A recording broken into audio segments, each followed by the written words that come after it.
ನಮ್ದು ಚಳಿಗಾಲ ಅಧಿವೇಶನದಲ್ಲಿ ಕರ್ನಾಟಕ ರಾಜ್ಯ ದಲಿತ ಸಂಘರ್ಷ ಸಮಿತಿ ಸಂಯೋಜಕ ಸಂಘಟನೆ ಎನ್ ಶಂಕರ್ ಅವರ ರಾಜ್ಯಾಧ್ಯಕ್ಷರ ಒಂದು ಅನುಪಸ್ಥಿತಿಯಲ್ಲಿ ಅವರ ಪ್ರಾಯೋಜಕತ್ವದಲ್ಲಿ ಇವತ್ತಿನ ದಿವಸ ಬೆಳಗಾವಿ ಜಿಲ್ಲೆ ಖಾನಾಪುರ ತಾಲೂಕಿನ ಕಾಡಂಚಿನ ಪ್ರದೇಶಗಳಲ್ಲಿ ವಾಸಿಸುತ್ತಿರುವ ಆದಿವಾಸಿ ಹಕ್ಕಿಪಿಕ್ಕಿ ಸಮುದಾಯ ಹಾಗೂ ಕಾತ್ಕರಿ ಸಮುದಾಯಗಳ ಅವರಿಗೆ ಮೂಲಭೂತ ಸೌಲಭ್ಯ ಇರಬಹುದು, ಅವರಿಗೆ ವೋಟರ್ ಐಡಿ ಇರಬಹುದು, ರೇಷನ್ ಕಾರ್ಡ್ ಇರಬಹುದು, ಮತ್ತೆ ಜಾತಿ ಪ್ರಮಾಣ ಪತ್ರ ಇರಬಹುದು ಹಾಗೂ ಇನ್ನಿತರ ಸರ್ಕಾರದ ಯೋಜನೆಗಳು ಅವರು ಸುಮಾರು ನಮಗೆ ಸ್ವತಂತ್ರ ಸಿಕ್ಕು 80 ವರ್ಷ ಕಳೆದರೂ ಕೂಡ ಅವರು ಸುಮಾರು 100 ವರ್ಷಗಳ ಇತಿಹಾಸ ಇರುವಂತಹ ಆದಿವಾಸಿ ಜನಾಂಗ ಕಾಡಿನಲ್ಲೇ ಗಡ್ಡಿ ಗೆಣಸುಗಳನ್ನು ತಿನ್ಕೊಂತ ಜೀವನ ಸಾಗಿಸ್ಕೊಂಡು ಬಂದು ಫಾರೆಸ್ಟ್ ಆಕ್ಟ್ ಬಂದ ನಂತರ ರಾಜ್ಯ ಸರ್ಕಾರ ಅವರಿಗೆ ಆದಂತ ಒಂದು ನೆಲೆ ಮಾಡಿಕೊಟ್ಟಿತು. ಆದ್ರೆ ನಮ್ಮ ಭಾಗದಲ್ಲಿ ಉಳಿದಂತ ಬೆರಳೆಣಿಕೆ ಅಷ್ಟ ಜನಗಳ ಇವರು ಎಲ್ಲಾ ಸರ್ಕಾರದ ಸೌಲಭ್ಯದಿಂದ ವಂಚಿತ ಆಗಿದ್ದಾರೆ. ಹೋದ ವರ್ಷನೂ ಕೂಡ ನಾವು ಅಧಿವೇಶನದಲ್ಲಿ ಧ್ವನಿ ಎತ್ತಿ ರಾಜ್ಯ ಸರ್ಕಾರಕ್ಕೆ ಮನವಿ ಮಾಡಿದ್ವಿ. ಮತ್ತು ನಡುಕು ಕೂಡ ಮಾನ್ಯ ಜಿಲ್ಲಾಧಿಕಾರಿಗಳ ಒಂದು ಸಮೀಕ್ಷೆಗೆ ಒಳಪಡಿಸುವ ಸಂದರ್ಭದಲ್ಲೂ ಕೂಡ ನಾವು ಪ್ರತಿಭಟನೆ ಮಾಡಿದ್ವಿ. ಆದ್ರೂ ಕೂಡ ಅವರು ಸಮೀಕ್ಷೆಗೆ ಒಳಪಡಿಸಿದ್ರು. ಆದ್ರೆ ರಾಜ್ಯ ಸರ್ಕಾರಕ್ಕೆ ಕೇಳ್ತಾ ಇದ್ದೀವಿ, ಇವ್ರಿಗೂ ಮೂಲಭೂತ ಸೌಲಭ್ಯ ಕೊಡಿ.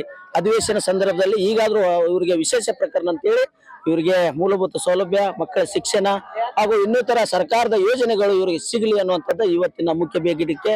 ಅದರ ಜೊತೆಯಲ್ಲಿ DCRA ಏನು ನಾಗರಿಕ ಹಕ್ಕು ಜಾರಿ ನಿರ್ದೇಶನಾಲಯ ರಾಜ್ಯಾದ್ಯಂತ ಪ್ರತಿ ಜಿಲ್ಲೆಗೊಂದು DCRA SC ST ದೌರ್ಜನ್ಯಕ್ಕೊಳಗಾದ ಸಮುದಾಯಗಳಿಗೆ ವಿಶೇಷವಾದ ಪೊಲೀಸ್ ಠಾಣೆಯನ್ನ ನಿರ್ಮಿಸಿದ್ದಾರೆ ರಾಜ್ಯ ಸರ್ಕಾರ. ಇದಕ್ಕೆ ನಾವೇ ಸ್ವಾಗತವನ್ನು ಕೋರ್ತೀವಿ. ಆದ್ರೆ ಅಲ್ಲಿಂದ ಪ್ರಭಾವಿ ವ್ಯಕ್ತಿಗಳ ಕೈಗೊಂಬೆಗೆ ಒಂದು ಇಲಾಖೆ ಗುರಿಯಾಗಿದೆ. ನಮ್ಮ ಶೋಷಿತ ಸಮಾಜಗಳು SC ST ಸಮುದಾಯಗಳಿಗೆ ನ್ಯಾಯ ಸಿಗ್ತಾ ಇಲ್ಲ. ಮೊದಲು ಹೆಂಗೆ ಯಥಾಸ್ಥಿತಿ DYSP ಅವರ ನೇತೃತ್ವದಲ್ಲಿ ತನಿಖಾ ತಂಡಿತ್ತು, ಹಂಗೆ ಸ್ಟೇಷನ್ ವ್ಯಾಪ್ತಿಗೆ ಕೊಡ್ಲಿ ಅನ್ನುವಂಥದ್ದು ನಮ್ದು ಮುಖ್ಯ ಬೇಡಿಕೆ. ಅದರ ಜೊತೆಗೆ ಪ್ರಮುಖ ಬೇಡಿಕೆ, ರಾಜ್ಯಾದ್ಯಂತ ಹೆಸರು ಮಾಡಿದಂತ 2006-7ರಲ್ಲಿ ಭಾಗ್ಯಲಕ್ಷ್ಮಿ ಅನ್ನುವಂತ ಹೆಣ್ಣು ಮಗುವಿಗೆ ಒಂದು ಬಾಂಡ್ ಕೊಡುವಂತದ್ದು ಹಿಂದಿನ ಸರ್ಕಾರ ತೆಗೆದಿದೆ. ಆದ್ರೆ ಈಗಾಗಲೇ ಅದು 20 ವರ್ಷ ಪೂರ್ಣಗೊಂಡಿದೆ ಭಾಗ್ಯಲಕ್ಷ್ಮಿ ಯೋಜನೆಗೆ. ಆದ್ರೆ ಈಗ ಮಹಿಳಾ ಮತ್ತು ಮಕ್ಕಳ ಕಲ್ಯಾಣ ಇಲಾಖೆಗೆ ಹೋಗಿ ನಮ್ಮದು ಅವಧಿ ಮುಕ್ತಾಯ ಆಗಿದೆ, ನಮ್ಗೆ ಇತರದ್ದು ಪರಿಹಾರ ಧನ, ಇತರ ಸಹಾಯಧನವನ್ನು ಕೊಡಿ ಅನ್ನುವಂತ ಕೇಳಕ್ ಹೋದ್ರೆ ನಿಮಗೆ 3 ಮಕ್ಕಳಿದಾರ, 4 ಮಕ್ಕಳಿದಾರ ಅಂತ ಹೇಳಿ ಅಲ್ಲಿ ಮೇಲಾಧಿಕಾರಿಗಳು ಉಡಾಪಿ ಉತ್ತರಗಳನ್ನು ಕೊಡ್ತಾ ಇದ್ದಾರೆ. ರಾಜ್ಯ ಸರ್ಕಾರ ಎಚ್ಚೆತ್ತುಕೊಂಡು ಮಹಿಳಾ ಮತ್ತು ಮಕ್ಕಳ ಕಲ್ಯಾಣ ಸಚಿವರು ಕೂಡ ನಮ್ಮ ಜಿಲ್ಲೆಯವರಿದ್ದಾರೆ. ಇದು ರಾಜ್ಯದ ಪ್ರತಿಯೊಂದು ಬಡ BPL ಕಾರ್ಡ್ದಾರರಿಗೆ ಅನುಗುಣವಾಗಿದ್ದಂತ ಇದಿದೆ. ಇಡೀ ರಾಜ್ಯದ ಬಡ ಕುಟುಂಬಗಳಿಗೆ ಇದು ಮುಟ್ತೈತಿ. ಇಲ್ಲಿ ಯಾವುದೂ ಮಾನದಂಡಗಳು ಇಲ್ಲದೆ ಅವ್ರ ಮೆಚುರಿಟಿ ಹಣವನ್ನು ಅವ್ರಿಗೆ ಮುಟ್ಸುವಂತ ಕೆಲಸ ಆಗ್ಬೇಕಂತೇಳಿ ನಮ್ಮ ಸಂಘಟನೆ ಮುಖಾಂತರ ಒತ್ತಾಯ ಮಾಡ್ತೀವಿ. ರಾಜಶೇಖರ್ ಇಂಡಲ್ಗಿ, DSS ಜಿಲ್ಲಾ ಪ್ರಧಾನ ಕಾರ್ಯದರ್ಶಿ, ಬೆಳಗಾವಿ. ಇವರು ಎಲ್ಲ ಖಾನಾಪುರ ಪ್ರದೇಶಗಳ ಸುತ್ತಮುತ್ತ ಕಾಡಿನಿಂದ ಬಂದಿದ್ದಾರೆ. माझं नाव दिव्या. आम्ही राहतोय खानापुरामध्ये.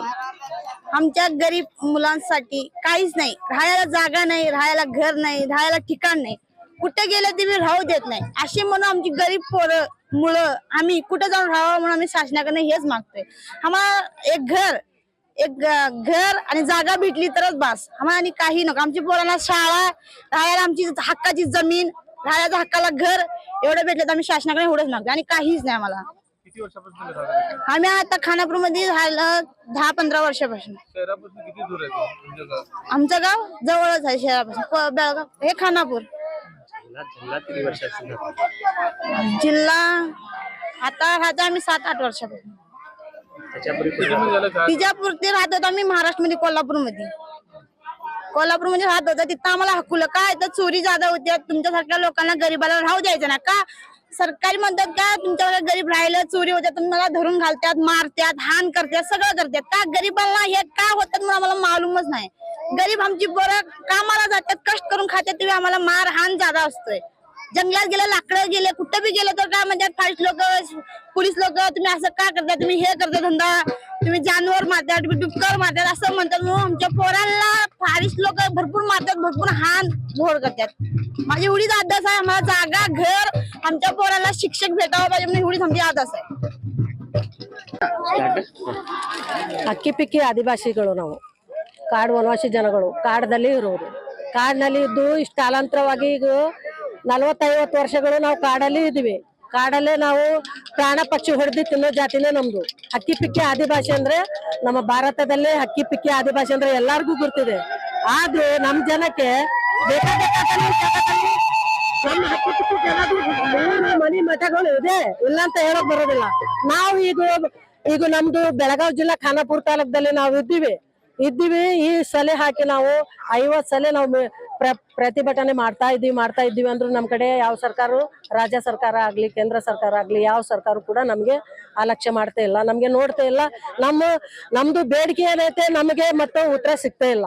ಅದಕ್ಕಾಗಿ ಮತ್ತೊಂದ್ಸಲ ನಾವು ಇಲ್ಲಿ ಪ್ರತಿಭಟನೆ ಮಾಡಕ್ ಬಂದಿದೀವಿ. ಏನಪ್ಪಾ ಅಂದ್ರೆ ನಮಗೆ ನೀವು ಲಕ್ಷ್ಯ ಮಾಡ್ರಿ, ನಮ್ ಕಡೆ ತಿರುಗಿ ನೋಡ್ರಿ, ನಮಗೂ ಒಂದ್ ಸೌಲಭ್ಯ ಮಾಡಿ ಕೊಡ್ರಿ. ನಮಗೂ ಒಂದು ಮನಿ ಮಠ ಬೇಕು, ನಮಗೂ ಊರ್ ಬೇಕು, ಮಕ್ಕಳಿಗೆ ಶಾಲೆ ಬೇಕು, ಮತ್ತೆ ನಮಗೆ ಬೇಕು ಪ್ರಮಾಣ ಪತ್ರ ಬೇಕು, ವೋಟ್ ಲಿಸ್ಟ್ ಬೇಕು. ನಾವು ಈಗ ಎಲ್ಲಾರಿದ್ದಂಗೆ ನಾವು ಜಾತಿ ಸಮಸ್ತದಲ್ಲಿ ಸೇರ್ಬೇಕು. ನಾವು ಕೂಡ ಒಂದು ಊರ್ ಕಟ್ಟಿ ನಾವು ಇರ್ಬೇಕಂತ ನಮ್ಗೆ ಆಸೆ ಇದೆ. ಅದಕ್ಕಾಗಿ ನಾವು ಬೇಡಿಕೆ ಮಾಡ್ತಾ ಇದೀವಿ. ನಾವು ಕಾಡದಲ್ಲಿ ಬಂದವರು, ಕಾಡದಲ್ಲಿ ಹೋದ್ರೆ ಫಾರೆಸ್ಟ್ ಡಿಪಾರ್ಟ್ಮೆಂಟ್ ಕಾಟ, ಸಿಟಿದಲ್ಲಿ ಬಂದ್ರೆ ನಮ್ಗೆ ಪೊಲೀಸರು ಕಾಟ. ಮತ್ತೆ ಎಲ್ಲಿ ಹೋಗಿ ಸಾಯ್ಬೇಕು ನಾವು? ನಮ್ಮ ಮಕ್ಕಳ ಮರಿ ತಗೊಂಡು ಯಾವ ದೇಶದಲ್ಲಿ ಹೋಗ್ಬೇಕು? ನಾವು ನಮ್ಮ ಭಾರತದಲ್ಲೇ ನಾವು ಹುಟ್ಟಿ ಬೆಳೆದಿದವರು, ಭಾರತದಲ್ಲೇ ಇರ್ಬೇಕಂತ ನಮ್ಗೆ ಆಸೆ ಇರೋದು. ನಾವು ಮತ್ತೆ ಯಾವ ಹೊರದೇಶ ಹೋಗೋರಲ್ಲ. ನಮ್ಗೆ ಈ ದೇಶದಲ್ಲೇ ನಮ್ಗೆ ಸೌಲಭ್ಯ ಬೇಕಂತ ನಾವು ಬೇಡಿಕೆ ಮಾಡ್ತಾ ಇರೋದು. ನಮ್ಗೆ ಇನ್ನೊಂದ್ಸಲ ಈ ಪ್ರತಿಭಟನೆದಲ್ಲಿ ನಮ್ಗೆ ಯಾವ ಸರ್ಕಾರ ನಮ್ಮ ಮೇಲೆ ಲಕ್ಷ್ಯ ಮಾಡಿಲ್ಲ ಅಂದ್ರೆ ಮತ್ತು ಕಾಡದಲ್ಲೇ ನುಗ್ಗಿ ಪ್ರಾಣ ಪಕ್ಷಿ ಏನ್ ಬಂದ್ರು ಹೊಡೆದು ತಿನ್ನೋದೇ, ಹೊಟ್ಟಿ ತುಂಬ್ಕೊಳ್ಳೋದೇ, ಜೀವನ ಸಾಗಿಸ್ಕೊಳ್ಳೋದೇ ನಮ್ ಕೆಲಸ. ಇದು ಇಷ್ಟೇ ನಾವು ಬೇಡಿಕೆ ಮಾಡ್ತಾ ಇರೋದು. ನಮ್ಮ ಹೆಸರು ವಾಣೇಶ್ವರಿ ಅಂತ, ಖಾನಾಪುರ.